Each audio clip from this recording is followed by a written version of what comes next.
अभिनंदन और स्वागत। मैं अनुराधा आप सबका धन्यवाद देती हूँ कि आपने हमारे YouTube और Spotify channels like share subscribe किए और वहां अपने सुझाव और कमेंट्स लिखे।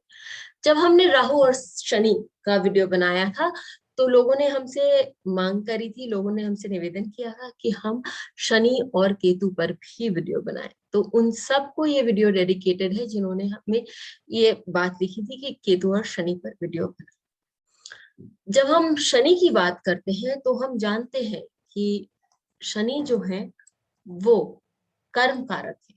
हम इस बात से अच्छे से अवगत हैं कि शनि जहां भी बैठते हैं वहां वो अपने दायरे बनाते हैं, उस स्थान को वो शायद थोड़ा कम कर देते हैं या संकुचित कर देते हैं और वहां पर हमें अपने काम करने को बाध्य करते हैं। शनि हमारे जो पूर्व जन्म के कर्म है उनके उनका जो लेना देना है हमें लोगों को देना करना है, वो वहां पर हमें उस घर में उस भाव में बैठकर हमें बाध्य करते हैं कि हम ऐसा कुछ कार्य करें जिसके कारण हम अपनी रिस्पॉन्सिबिलिटीज को समझें और अपना जो चुकाया है बकाया है उसको पूरी तरह से चुका दें।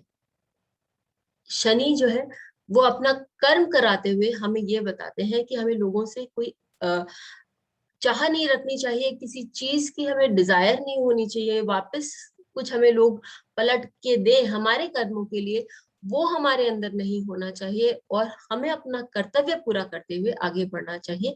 डिटैचमेंट हमारे अंदर आना चाहिए और साथ ही जब हम इस तरह से काम करने लगते हैं अपने आप जो है वो हमारे अंदर अध्यात्म के भी गुण भर देते हैं।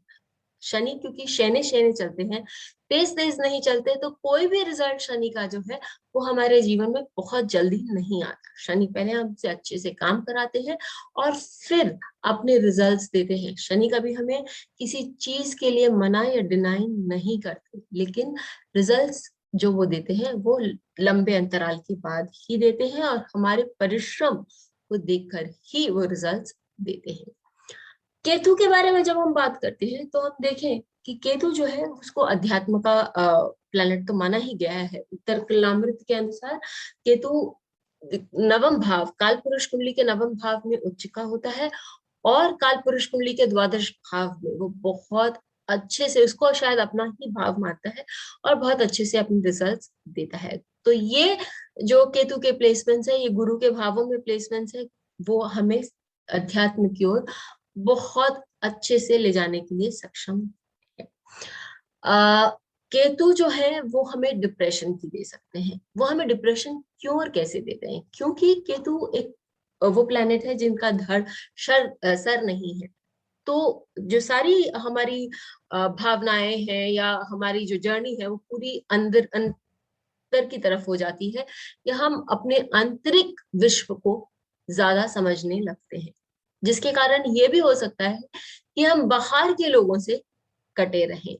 इसलिए वो हमें लोगों से अलग थलग कर देता है, जिसके कारण यदि ये आपका कॉम्बिनेशन या आपका केतु यदि बहुत स्ट्रांग नहीं हुआ तो आपको डिप्रेशन भी होने के चांसेस हैं।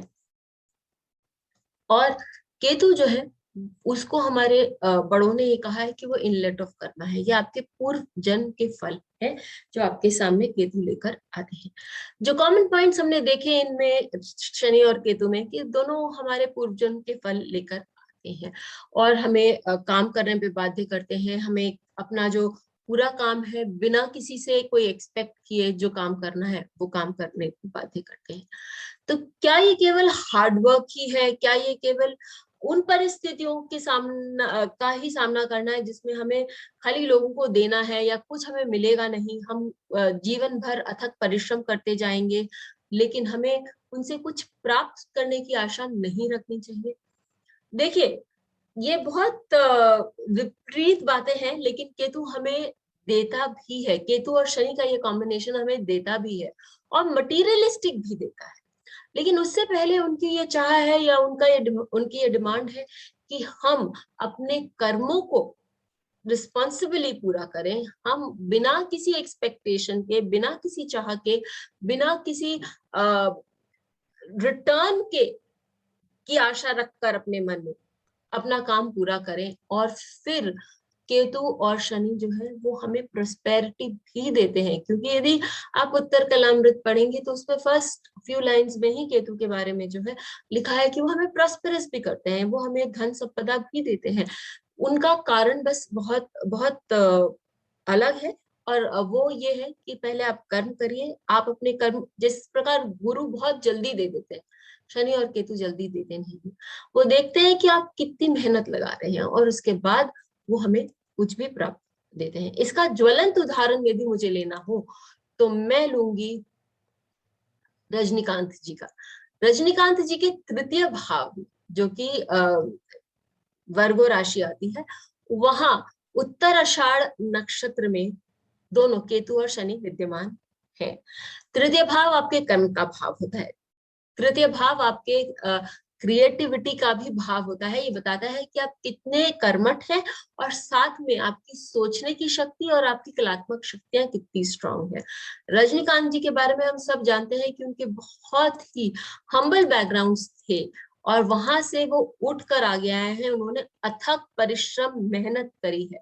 उनके बारे में ये बात लोग नहीं जानते कि रजनीकांत जी बहुत दूर देश, बहुत बार वो लगातार अपने दोस्तों के साथ, कुछ छोटे इसे ग्रुप में कुछ लोगों के साथ हिमालय के दर्शन के लिए बहुत बार जाते थे और वहां उन्हें बहुत सारे सिद्ध पुरुषों के भी दर्शन हुए हैं। वो अत्यंत ही स्पिरिचुअल पर्सन है, अध्यात्म का उनके जीवन में बहुत महत्व है और बहुत ज्यादा वो इस इन चीजों में विश्वास भी करते हैं।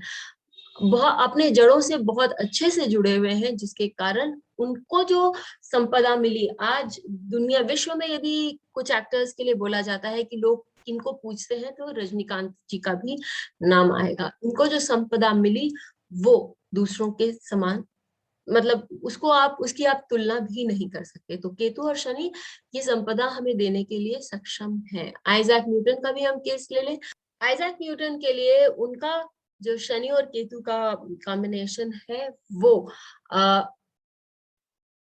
आइजैक न्यूटन का जो शनि और केतु का कॉम्बिनेशन है वो मीन राशि में षष्ठम भाव में है। षष्ठम भाव अथक परिश्रम की ओर बताता है, दूसरों की सेवा के लिए बताता है। और केतु उनका रेवती नक्षत्र में है, जो कि उनको बहुत सौम्य स्वभाव देता है और उनको खोज, निरंतर अपने आप को और पढ़ाई लिखाई करके आगे बढ़ाने के लिए उनको वो सक्षम बनाता है। शनि उनका जो है वो पूर्व भद्र नक्षत्र में है। पूर्व भद्र नक्षत्र उस बात की ओर उजागर करता है कि चाहे जो भी परिस्थिति हो, आपको अपने काम से पीछे नहीं हटना चाहिए और यदि आप एक टक होकर अपने लक्ष्य की ओर ध्यान देंगे या अपना कर्म करते रहेंगे तो आपकी विजय सुनिश्चित है। और आइजैक न्यूटन के बारे में भी यही कहा गया है कि जब भी वो काम करते थे वो अपनी धुनी जैसे रमा कर काम करते थे और इसी कारण वो जीवन में इतने सफल हुए कि आज तक